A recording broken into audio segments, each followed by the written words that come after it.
Sake mama jokes bayawuhlika bahlika baze baphefumula ngeliphathi le-rock. Emathikithi ayatholakala kuto tonke ititolo taseFooties nasepizza club and grill. Awu batat nayile walk 22 July Mavuso Trade Center. Ngifanele kuyinaka impilo yami kanye neyemndeni wami etindzabeni te-HIV ne-COVID-19. Ngiphila ne-HIV futhi ngijovile kutivikela ku-COVID-19. Jova nawe utiphephise wena kanye nemndeni wakho.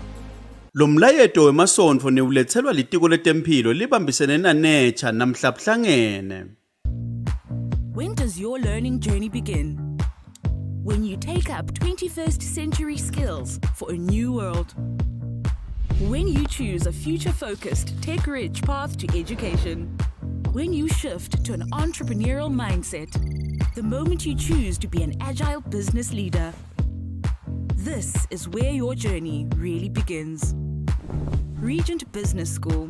Design your future. Find an inspiration of your dream home. We transform your property within a matter of weeks. Choose from our stunning range of styles, finishes and colors of aluminium windows, sliding and folding doors, steel window frames, gates and buckler bars. We also specialize in glass sales, fittings, tinting and sandblasting. Simply visit our offices at Kabelina Ezulwini or contact us on 24163287 for a call. SMS Glass and Aluminium. We add value to your property.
Lishonile masatla mahlelo nangumsawati tithombe Eswatini TV yemukela Tindzaba tensimbi yesikhombisa nitifundzela ngonothele sithole akayena namaxabiso angambule singangeni kuto natihloko. Liphinlamvu nenkulu Themba Masuku lihlangene nalababuke inhlalakahle kanye nemalungelo ebantfwana even laseLesotho kutogubha lisuku lwe-World Orphan Day. Indvuna yemisebenzi lemikhulu nekutfutsa Chief Ndlalihlaza Ndwandwe seyinikela ibandla lelisha laka ASAP insaya yokuthi nebesifazane babe yingcenye yalo hlangothi kude emakhono abo asebenziswe. Indvuna yetinkhundla David Ngamphalala ithi uhulumende usebentela kuthi tonke tinkhundla telive tinike tesive lonke lusito lwahulumende. Tindzaba liphinlamvuna nkulu Themba Masuku lithi la kuleli liso kumele etuli indzaba yemakhala hola bantfwana ngako lifushela ukuthi umhlaba wonke uhloniphe lusuku lwabo iWorld Orphan Day. Masuku kusho lokhu ngesikhathi ahlangene nalababuke inhlalakahle kanye nemalungelo ebantfwana event laseLesotho. Njengaloku inhlangano yakwa-World Vision yaseveni laseLesotho kanye nelitiko lelibuka indzaba tebantfwana kulela live bakuleli kutofunza kabanti ngetindlela tekushushisa melula tindzaba tebantfwana etinkantolo lelibandla livakashele liphini landvunankulu Themba Masuku lapho khona libe nemibuto leminyenti ngenhloso yokutfola lwati tindzabeni letinyenti letisetshenziswa kulelo hhovisi. Liphini landvunankulu Themba Masuku latise lelibandla laseLesotho ukuthi kuleli libona kungathi umhlaba wonke jikelele awuyinaka kahle indzaba emakhaya laholwa abantwana. I've realize that we have International Women's Day, Disability Day, HIV Day. All the days are there, except the commemoration of officially of the Orphan and Vulnerable Day. So an Orphan Day. So what we have been pushing for is to have that day, because we are ignoring that sector that we need to be focusing on. So yesterday, His Majesty's government gave me the mandate to lobby for that, to lobby for that. So because this country is, is focusing on the development of children, because they are the future. So we get leadership and amazing support from the head of state. Libandla lelive laseLesotho lithi kunyenti kakhulu elikufundzile kuleli, ikakhulu etindzabeni tekuvikela abantfwana nekwenta ukuthi tinkantolo tisebenze melula tindzaba tebantfwana.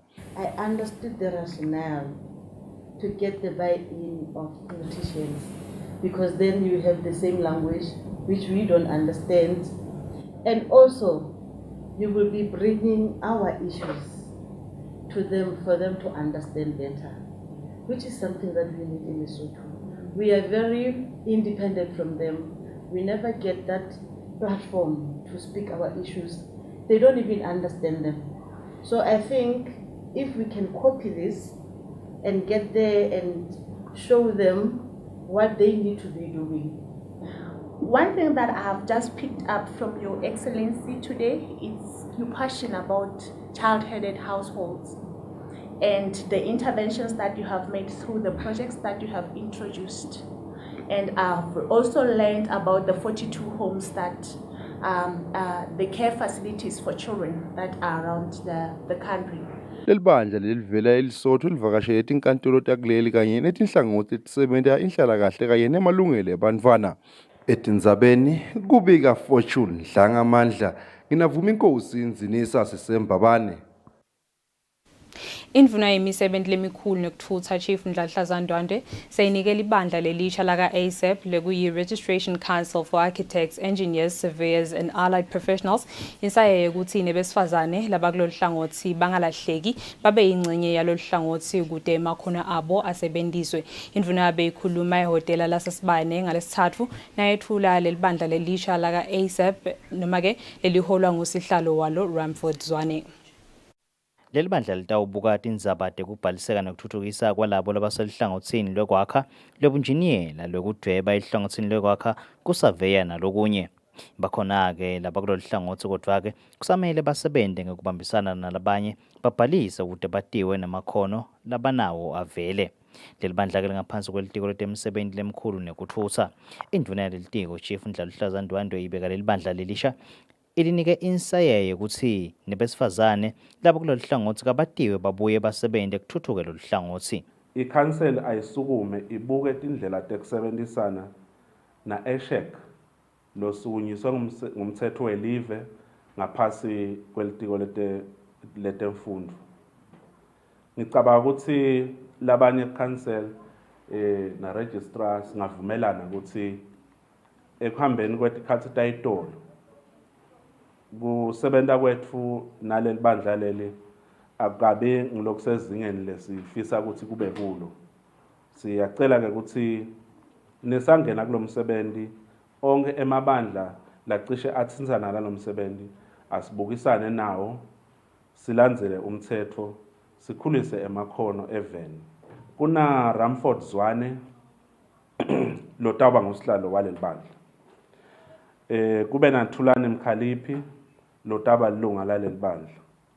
Kube na Maxwell Sithole lolunga laleli bandla. Kube na Sidumo Dlamini lolunga laleli bandla.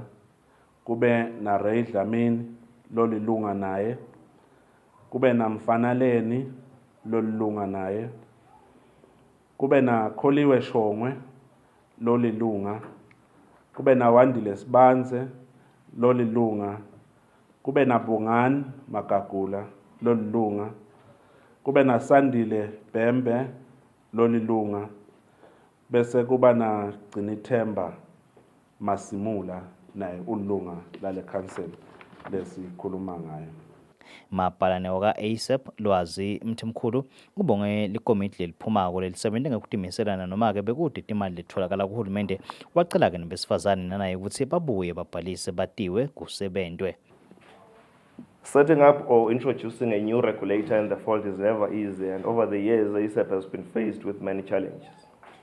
We are still struggling with funding. The Construction Industry Council has over the years guaranteed only the payroll of 2 employees, namely the registrar and admin assistant. Due to the limited resources at our disposal, we are still understaffed with a staff complement of just 3, and that has made it difficult to implement the ASAP mandate fully. We have been forced to shelve our inaugural strategic plan due to the limited resources. Another challenge has been regulating a previously unregulated industry and failure in some quarters to appreciate the existence of ASAP and its mandate.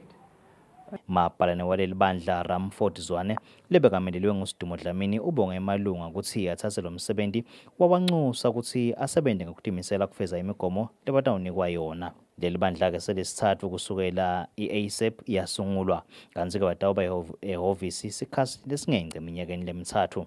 Etindzabeni ngingiyane Msebing sehotela lesesipane eZulwini. Indvuna yetinkhundla David Ncamphalala ethi uhulumende usebentela ukuthi tonke itinkhundla telive tinikete sive lonke lusito lwahulumende ukufaka ekhatsi ukuthathwa kwetitifiketi nalamanye emaphepha ebuve. Indvuna beyikhuluma ngesikhathi libandla lakamhlabuhlangene livakashele inkhundla yakalobamba leseyithuthukisiwe seyiniketa lusito lwahulumende pheceleti service center. Litiko letinkundla ngaphansi kwehlelo lwabo lokusonzeta lusito lwahulumende esiveni pheceleti Decentralization licala lihlelo lokuthuthukisa tinkundla telive ngekufaka cishe lonke lusito lwahulumende kufaka ekhatsi lihhovisi lakamaster kanye nemahhovisi litiko letesekhaya nalelo letekulima. Ngalesithathu indvuna lelitiko David Ncamphalala kanye nelihhovisi lakamhlabuhlangene lelilapha eveni ivakashele inkundla yakalobamba lekungilenya letinkundla letine lesetithuthukisiwe.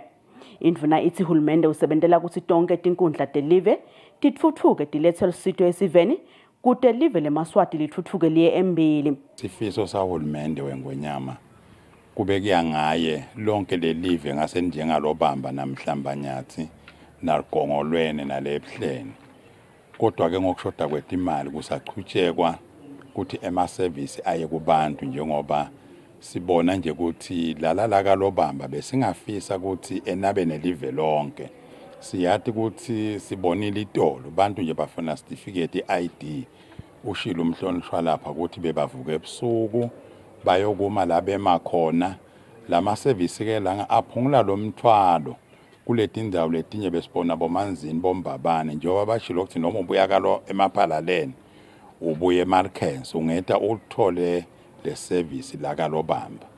Lobukelo office la kamhlaba kuleli George Wachira uthi imisebenzi lenjengalena iyakhuthata kusho ukuthi live laseSwatini lisebenta tonke tinhlangothi kude lifeze magola kamhlaba entuthuko lekhonsako eminyaka wa 2030. As the UN, our role and presence here in the Kingdom of Eswatini is to support the efforts of the government of the kingdom to really make sure that we are moving together towards developing our people, especially in the spirit of the aspirations of all the member states of the United Nations to achieve Agenda 2030.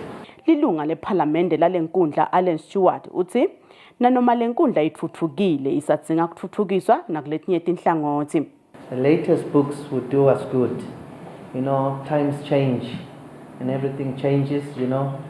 So the children that we have now, you know, they need the new books, and the need to digitalize the library too is there. I'm sure with time we'll get that through. Litiko letinkundla ngekubanjiswa ngilolu office la kamhlaba kuleli lihlele kucala umsebenzi wokuletha lusito lwahulumende lolufana nalolu lwaletinkhundla letine endzaweni yakalavumisa. Etindzabeni Eswatini TV kubika Samkeliswe Khoza kalobamba. Indvuna yetemabhizinisi nekutsengiselana Mancoba Khumalo seyihlangene netinhlangano letehlukene telive leBangladesh kutoshiyelana ligwayi etindzabeni temabhizinisi kakhulu ngoba live leBangladesh selithuthuke kakhulu emnothweni kakhulu kutemabhizinisi. Lolu hambo lwendvuna luhlose kusoma abahlanyeli timali ukuthi bete lapha eveni kutosungula emabhizinisi kusitakale eMaswati ekutholeni imisebenti. Authority kanye neSwatini Investment Promotion Authority. Kulomhlangano kuphindze kwabukwa ukuthi umnotho welive ungasimama kanjani nangabe umkhicito lomnengi ungathengiswa etimakethe tangephandle. Kusebenziswa tivumelwano tekutsengiselana live lelinato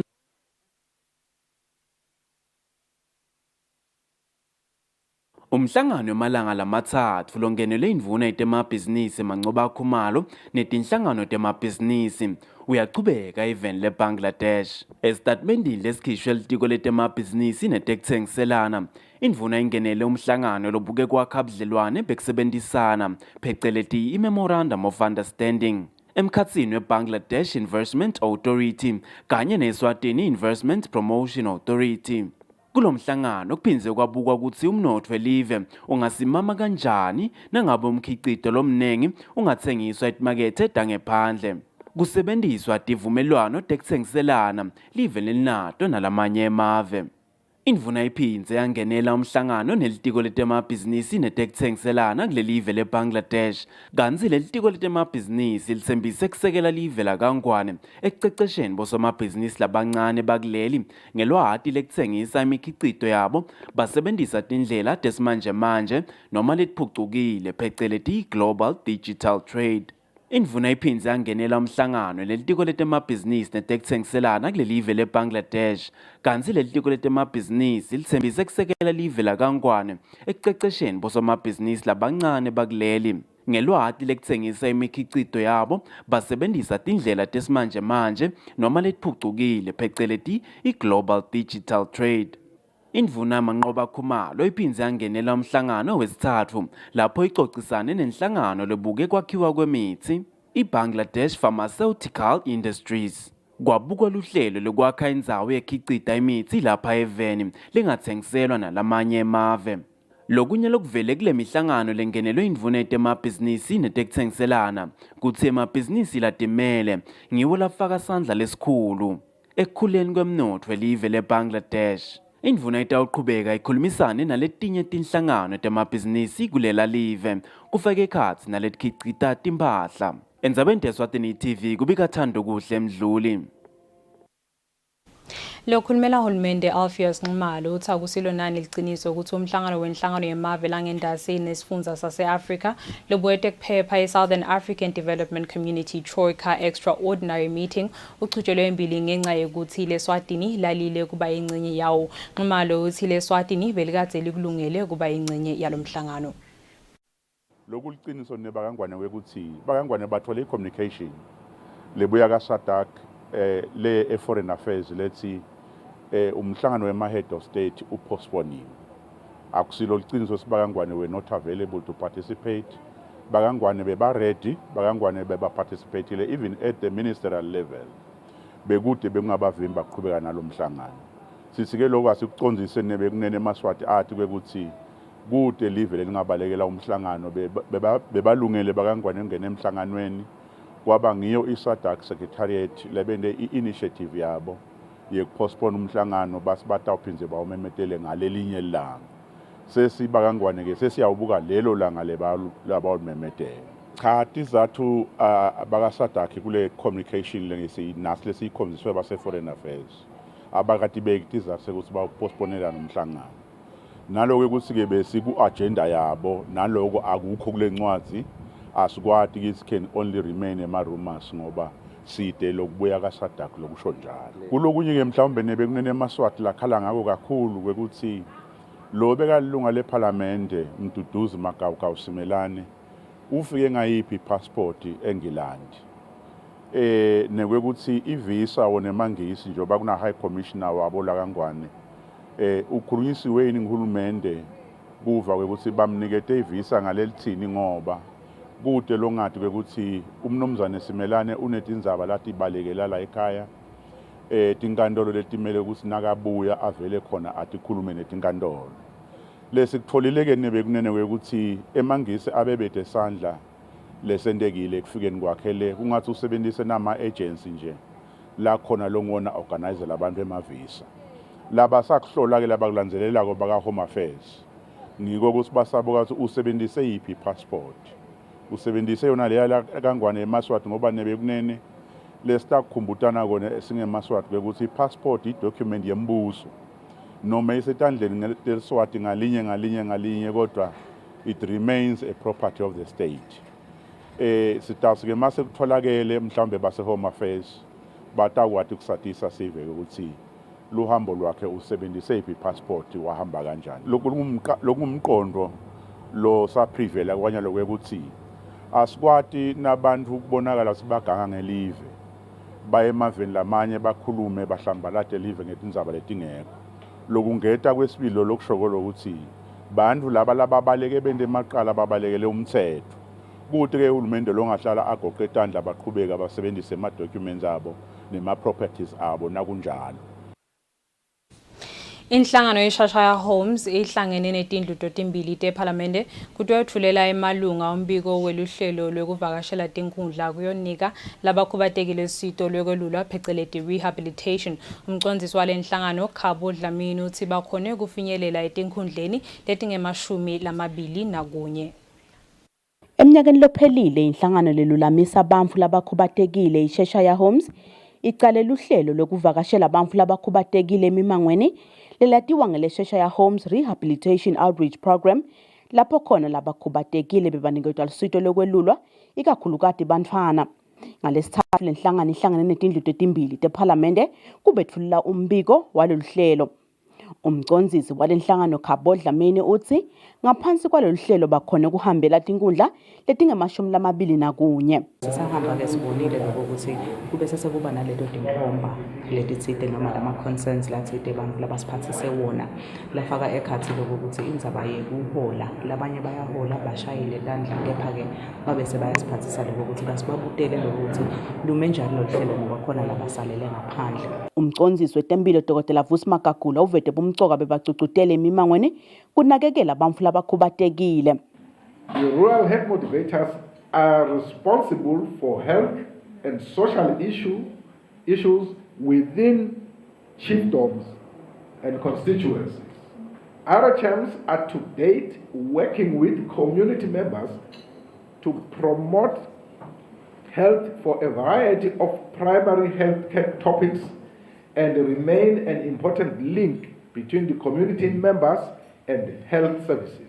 Nondumiso Sikhosana longisonhlala kahle hovisini leliphini landvunankulu uthi nanoma uhulumende tama kodwa iphansi kakhulu inombolo yabantu labakhubatekile labatfola imbasha kuleli hovisi balinganiselwa kuloku 16 ekhulwini 16%. Le study sabo besithi 146,000 nga-2017 but bantu labatfola le grant bangu 9,761. It's not even angati ikota noma yini. It's about 16% population yabantu labakhubatekile labatfola i-grant. Lisekela mengameli wendlu yetimphunga Ndumiso Mdluli kanye nelisekela lemcondzisi wetinkulumo ePhalamende Madala Mhlanga bavete bumcoka bekuthi live liphutfuma imigomo yekusebenta kwemtsetfo lobukele abantu labakhubatekile eveni kude banakekeleke ngelizinga lelisetulu. Njengetshayamtsetfo siyabona ukuthi kufanele ukuthi sikhone kucucutela ukuze ukuthi le budget ikhona kube inkulu ikhona lokuthi ba-embrace cishe bonke uma kungenteka. Siyakuthola futhi nokuthi lokuphutha kwebushaya lomthetho webantu living with disabilities kusikhinyabhedo kanganani ekusebenteni kwelitiko laka-DPM. Ukuthata nje ukuthi vele bawumane bawugijimise ngoba naku nePhalamende yesi-11 selithumele emasumbeni seyiyahamba kansolo le bill ayifiki ngasePhalamende kanti imcoka kakhulu ikakhulu kulabantu labaphila nokukhubateka. Ngaphansi kwalolu hlelo inhlangano yakasheshaya Homes ikhone kufinyelela kubantu labakhubatekile labangemakhulu 500. Etindzabeni Eswatini TV kubika Samkelisiwe Khoza ezulwini. Umcondzisi jikelele wenhlangano yaka-UNICEF esifundeni sase-Afrika, Mohammed Malik Fall, ukhutsata emantfombatane lasetikolweni ukuthi angatibukeli phasi empilweni ngoba angaba noma ngabe yini lafuna ukuba ngiyo. Mohammed ulapha eveni kanti uvakashele inhlangano yakaswaka nesikolwa lesiphakeme sase-St. Teresa. Umcondzisi jikelele wenhlangano yaka-UNICEF esifundeni sase-Afrika, Mohammed Malik Fall, ulapha Eswatini kutokhulumisana nebantfwana nekubuka simo sempilo sabo ikakhulukati labo labangamantombazana. Mohammed ucale enhlanganweni yakaswaka lapho wachazelwe ngesimo sokuhlukubeteka lapha eveni. Wachubekela esikolweni lesiphakeme sase-St. Teresa lapho yena nelibandla laka-UNICEF baxoxelwe ngeclub yawo emantombazana i-Girls Empowerment Club lehlose ukuthi emantombazana akhutsatane abhubukela netinkingeni lababhekana nato. Ubakhutsate ukuthi bachubeke basekelane njalo njalo. Uthi-ke uthokotile nekwati ukuthi nabomake basetikhundleni tebuholi lapha eveni laseswatini njengetindvuna tembuso lahlangene nato linengi lato bekubomake. You should not be deterred by those. I think we are offering this club, we are offering this kind of activities to help you also to build self-confidence, to help you to build self-esteem, but to understand also that there is a past world and there is a world that is coming.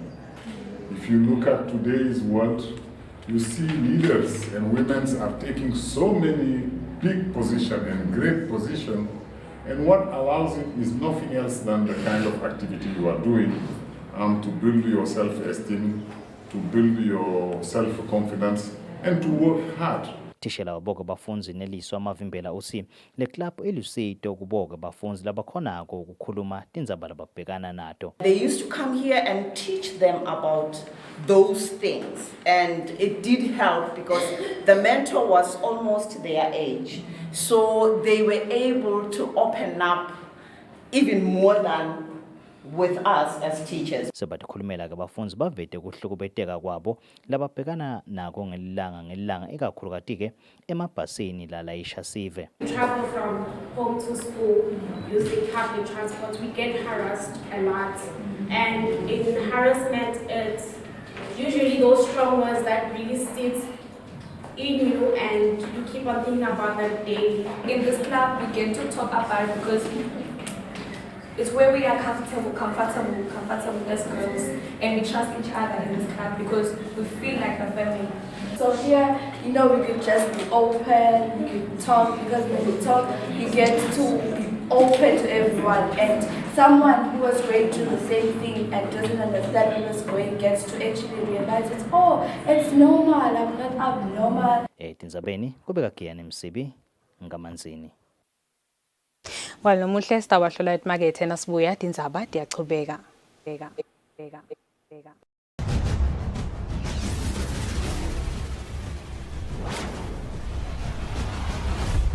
Free shopping is back at Spar, where we're putting smiles on the faces of thousands of Spar Rewards customers when they win their shopping for free. Just shop any participating product, swipe your Spar Rewards card, and go big with Nola mayonnaise for just $25.99 and 8 kg Spar Wolf Dog chunks for only $129.99. Win your shopping instantly, only at Spar.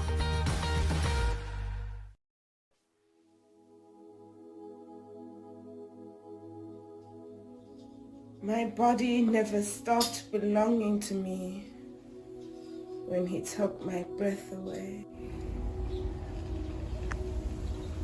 Chest pounding, heart racing, the feeling of stepping into the unknown, feelings of love and fear. They came with similar symptoms. Love and death lived within your breath, your hands which caressed me and beat me so passionately. How were they the same? Our bodies never stopped belonging to us when they took our breath away. When love turned to violence and we suffered in silence, how do you even begin to that the lips that said they loved you could shake you, degrade you, turn you into a shadow of a person. Shadow of your former self. Oh, but our bodies still belong to us. And even when the nations keep still, shackled in silence, while we are still beaten and engulfed in violence, we stand and say still. Bodies are still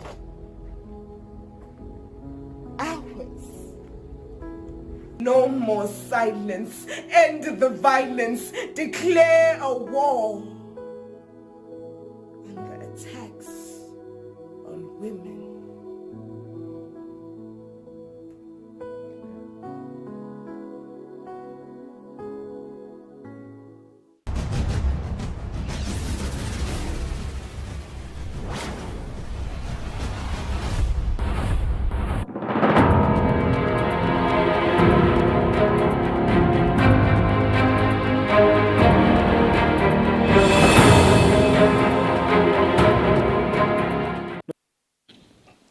Siphinde sikwemukele ngalo lomuhle leti tindzaba tensimbi yesikhombisa sitawubuka lechamuka ngaphandle kwelive. Mengameli welive leRussia Vladimir Putin sewivumile ukuthi utawukuvumela kudla lokulinganiselwa ku-200 metric tons lekuvaleleke eveni le-Ukraine ukuthi kuphume ingcinje nalivele yakhe lingeke lichubeke nekuhlinywa kutemnotfo. Insathele emsakato Wellington Gule iyasilandzisa. Nothile ngivusele nembukeli sibonge kusemukela kuleto lethihamba phambili kulamanye amave emhlaba. Itolo ke utakhumbula mbukeli ukuthi sibike kufika kwamengameli welive lase-Russia Vladimir Putin nemlingano wakhe welive lase-Turkey Erdogan bayaba nemhlangano namengameli welive lase-Iran umlumzane Ibrahim Rais. Nembala ke ubekhona lo mhlangano bavumelana labaholi bobathathu ethenini kunesidingo lesikhulu ukuthi baqhubeke bayibambe imihlangano yalolu hlobo. Bayithinzileke nembala endzaba yaseSyria ukuthi babhekile ukuthi baqhubeke babambisane kulesakuthula kuleli live laseSyria lapho balwa khona nabonhloko kayivuthwa. iRussia ke sithi itakuchubeka nekuwangeta emasosha ayo laseSyria njengoba bekade ke iwanciphisile njengoba isalwa lapha eveni lase-Ukraine.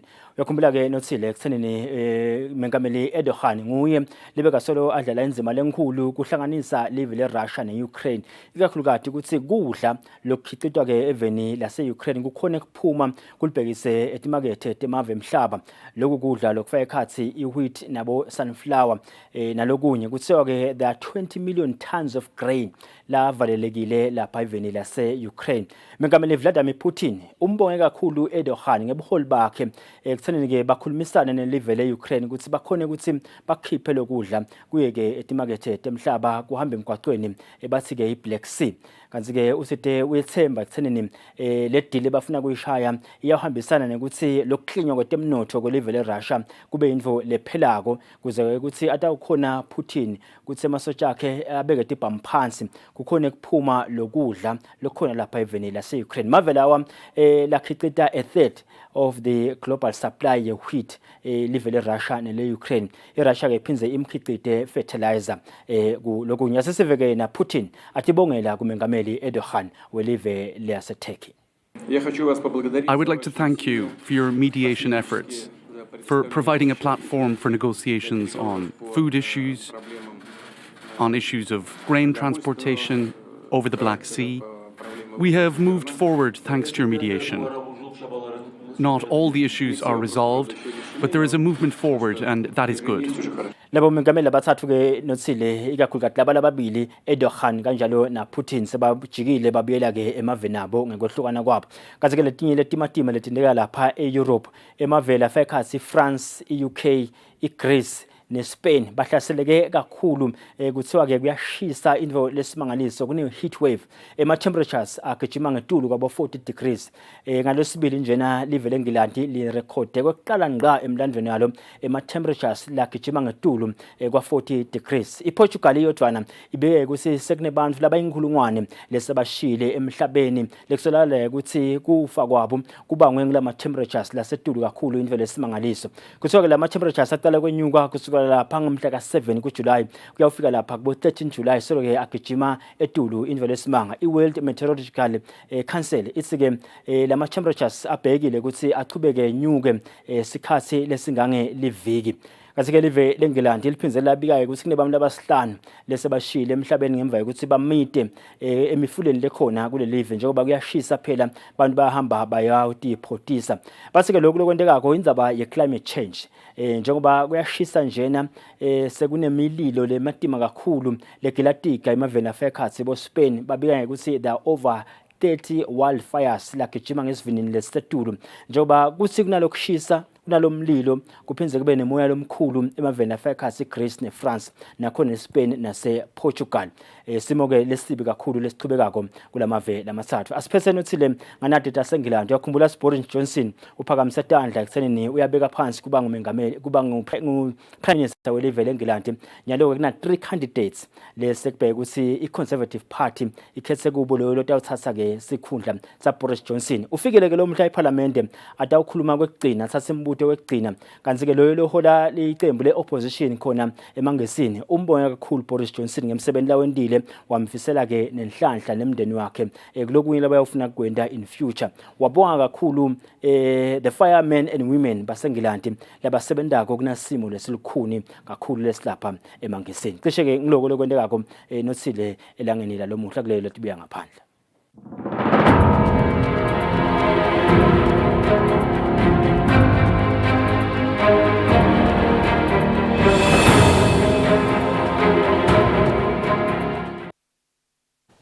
Asibonga Linton kwalamuhle sasibeke ekhaya libandla lelibuke ukuhleliswa kwemhlaba iLand Management Board seyibusise indzawo lengamahektara l11 lapho kubheke ukuthi kusukume umsebenzi wokwakhiwa kwesikolo lesiphakeme saseMdumezulu. Sihlalo walebandla umfana Nkosi Mguciso Dlamini ubongele sive saseMdumezulu ngekuphumelela kwesicelo sabo sekwakhelwa isikolo lesiphakeme.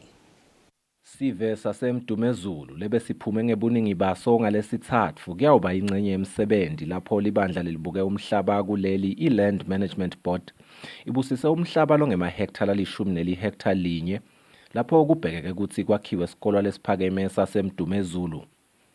Indzaba lenkhulukele lesive besiyigcizelela ekubongeni kwaso indzaba yekwekuthi bantfu babo sengeke basahamba libanga lelitse uma baya esikolweni.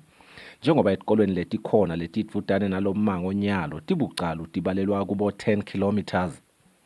Sihlalo welibandla lelibuke umhlaba umfana Nkosi Mguciso Dlamini ubongelele sive enkhulumeni yakhe. Ngithi ke nebe kunene kuthi lokuningi sabo sokukhuluma njengoba sebashito labanye ushito babe lapha duba kusho ukuthi awu lento yabe seyivele iphelini naqala yayivele Nkosi seyiphasisile. Sithi yebo Nkosi nalamhla sitogqizela kona lokho nebe kunene ukuthi nini Inkosi ithi iyabonga kushume yona ke ngemagama ayo yathi ndiyaqhubeka umsebenzi weMdumezulu sakhiwe isikolo size sifike egcineni. Ithi ke induna ke ibekeke linye licebe induna yathi ke itaphinde ilibite libandla lenkosi ngoba mningi lo msebenzi ofanele wendiwe usho sendwana Nkosi niyasebenza kulenzawo kuyadumiseka Nkosi ngoba ikakhulu ayivele ngonyama lebekhona into yayikhuthathela ukuthi nini bantu abatisebentele emangweni wabo batendele wonke umsebenzi shokuqasha abotishela ngisho bamele ngisho batendele bona bantu bangadepend kumuntu munye wa central government. I-central government kube ngumfana tawuthunywa bafuna na ukwenza lengozi. Sikhulu semphakathi waseMdumezulu umfana Nkosi Kusa ubongele sive saseMdumezulu waphindze wababata ukuthi lesikolo lesitawukwakhiwa sikolo lesisezingeni. Siphamisa kubonga siphutane lwandle ngonyameni ngoba thina bafana benkosi silusele yona inkosi Mswati wesithathu. Phindze sibonga ngoba uyithethewe kunene kwaba yiproject yakhe lena kokuthi asisume isikolo saseMdumezulu Sikolo vele sitawakhiwa kuma-standards, international standards, because sikhuluma ngema-international donors. Live leSwatini lakha tikolwa nje lomunye umsebenzi lelewusebentako ukulungisa imfundvo kute itohlangabetana netidzingo talomuhla. Kanti-ke enyangeni yenyoni baholi bemave emhlaba batawuhlangana edolobheni eNew York lapho batawuveta khona kutsi imfundvo ingalungiswa njani emaveni abo. Etindzabeni te-Eswatini TV kubika Sifiso Nxumalo ngisemdumezulu. Masatla mahle asemungele nangumbiko wetimali. Standard Bank. It can be.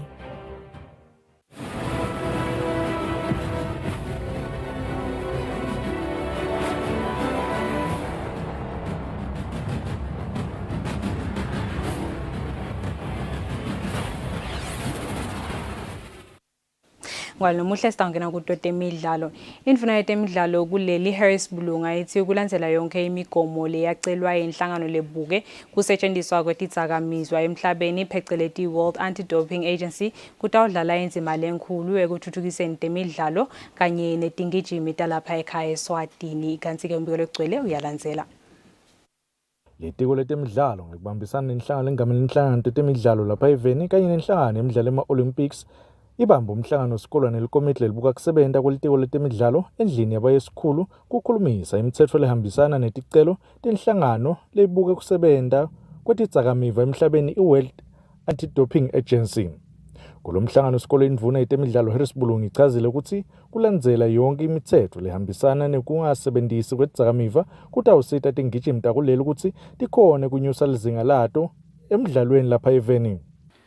These regulations, once fully adopted as a piece of legislation, will close the necessary legislative gaps that have been existing and have been creating possibilities of an unfair sporting environment in the kingdom. These first-of-its-kind regulations are a dawn of a new era in that they will help bring us closer to the ultimate goal of creating a doping-free sporting environment in Eswatini. It is our role as His Majesty's government to create the adequate legislative environment to ensure that our athletes do not fall into the pitfalls of doping, which may lead to premature end of their careers or losing valuable income and time while curtailing the overall development of our sport. Ngeminyaka 2019 ingijimi yakuleli thandazazwane yamiswa iminyaka lemine kutemidlalo kulandzela ukuthi atholakale ukuthi wasebenzisa indvo lengekho emthethweni.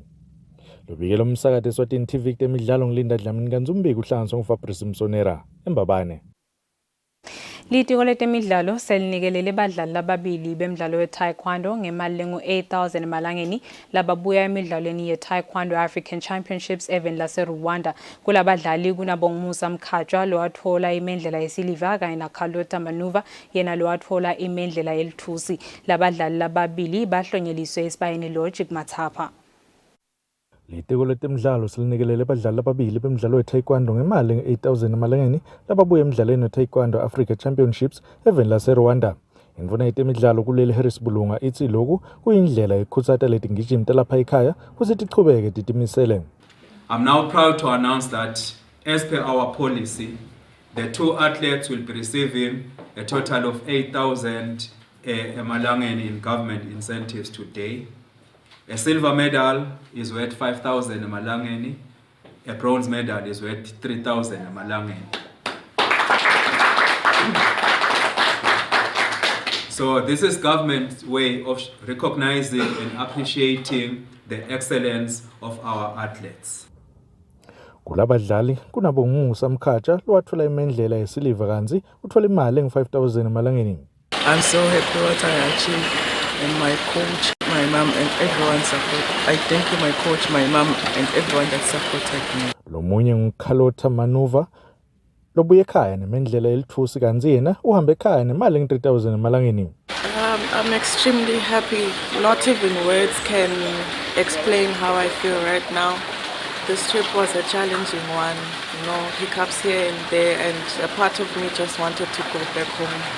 But my mom has been so supportive in a manner that even I have never imagined. So, okay, your parent can be there for you like that and be the one who's pushing you to go and do what you have to do.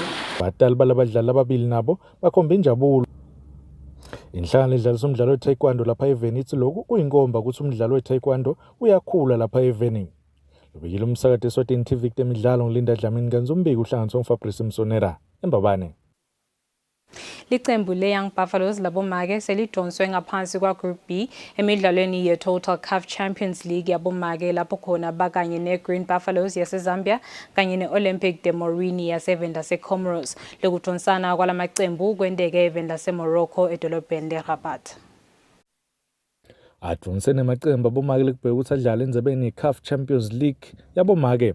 Ngaphasi kwesifundza lesingentasi nelivekati le-Afrika licembu le-Young Buffaloes lakuleli lidvonsana ngaphasi kwa-Group B likanye nelicembu le-Green Buffaloes laseveni laseZambia kanye ne-Olympic de Morini yaseveni laseComoros.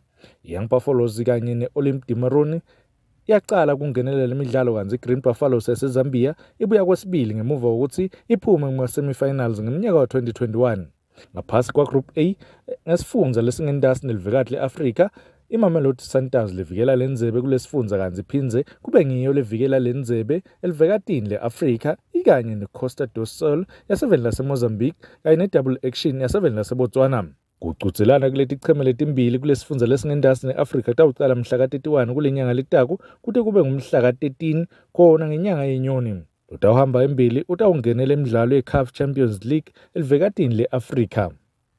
Lobikela umsakazi Eswatini TV temidlalo ngilinda Dlamini kanzumbiki uhlanganisa uFabrice Msonera eMbabane. Tingaonga nomuhle lebenguphathele tona singathi bekuphasi sitabuka futhi tihloko tato lethambe embili lomuhla. Liphinlamvuna nkulu Themba Masuku lihlangene nalababuke inhlalakahle kanye nemalungelo ebantfwana eveni laseLesotho kutogubha lisuku lwe-World Orphan Day. Indvuna yemisebenzi lemikhulu nekutfutsa Chief Ndlalihlaza Ndwandwe seyinikela ibandla lelisha laka-ASAP insaya yokuthi nebesifazane babe yingcenye yalo hlangothi kude emakhono abo asebenziswe. Indvuna yetinkhundla David Ngamphalala ithi uhulumende usebentela kuthi tonke tinkhundla telive tinikete sive lonke lusito lwahulumende.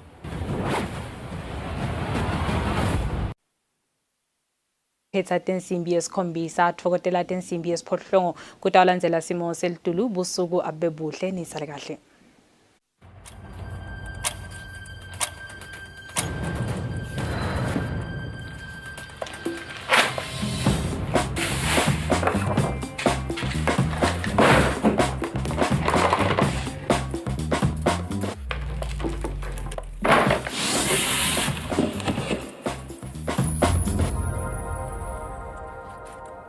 Forward thinking.